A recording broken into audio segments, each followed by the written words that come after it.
નમસ્કાર. હવે આપણે જે ગીત ગાવા જઈ રહ્યા છે તે છે પરિભ્રમણ ક્રમનું ગીત.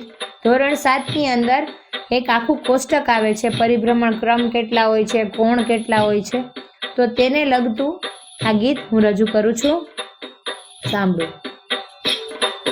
કેટલા હોય છે પરિભ્રમણ ક્રમ, કેટલા હોય છે પરિભ્રમણ ક્રમ, કેટલા હોય છે પરિભ્રમણ ક્રમ, કેટલા હોય છે પરિભ્રમણ ક્રમ.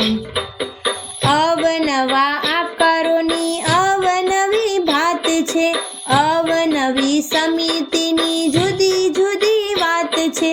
ચોરસને કેટલા છે પરિભ્રમણ ક્રમ, ચોરસને કેટલા છે પરિભ્રમણ ક્રમ. એને તો 4 છે પરિભ્રમણ ક્રમ, એને તો 4 છે પરિભ્રમણ ક્રમ. કેટલા હોય છે પરિભ્રમણ ક્રમ, ઓ કેટલા હોય છે પરિભ્રમણ ક્રમ. અવનવી સમિતિની અવનવી ભાત છે, હવે નવા આકારોમાં લંબચોરસની વાત છે. તેને તો 2 છે પરિભ્રમણ ક્રમ, તેને તો 2 છે પરિભ્રમણ ક્રમ. કેટલા હોય છે પરિભ્રમણ ક્રમ, એટલા હોય છે પરિભ્રમણ ક્રમ. અવનવી સમિતિમાં અવનવી ભાત છે, હવે સમબાજુ ચતુષ્કોણની વાત છે. એને છે 2 પરિભ્રમણ ક્રમ, એને તો 2 પરિભ્રમણ ક્રમ. એટલા હોય છે પરિભ્રમણ ક્રમ, એટલા હોય છે પરિભ્રમણ ક્રમ. અવનવી સમિતિની અવનવી ભાત છે, હવે સમબાજુ ત્રિકોણની આ વાત છે. એને તો છે 3 પરિભ્રમણ ક્રમ, એને તો છે 3 પરિભ્રમણ ક્રમ.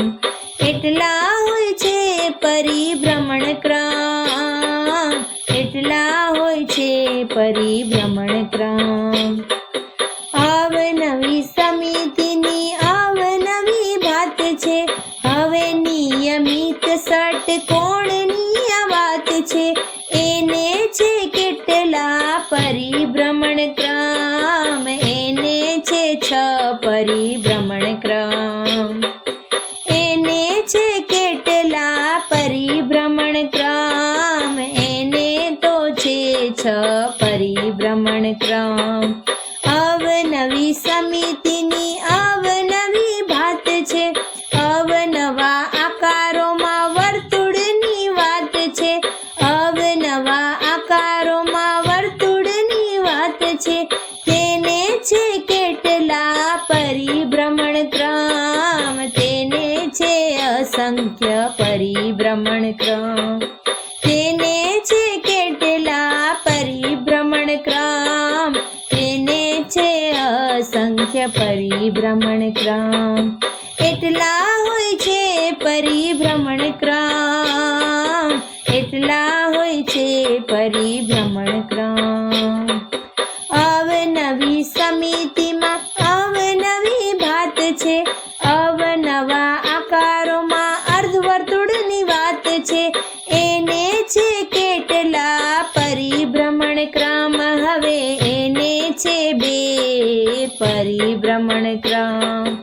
એને છે કેટલા પરિભ્રમણ ક્રમ, એને તો 2 છે પરિભ્રમણ ક્રમ. કેટલા હોય છે પરિભ્રમણ ક્રમ, કેટલા હોય છે પરિભ્રમણ ક્રમ, એટલા હોય છે પરિભ્રમણ ક્રમ.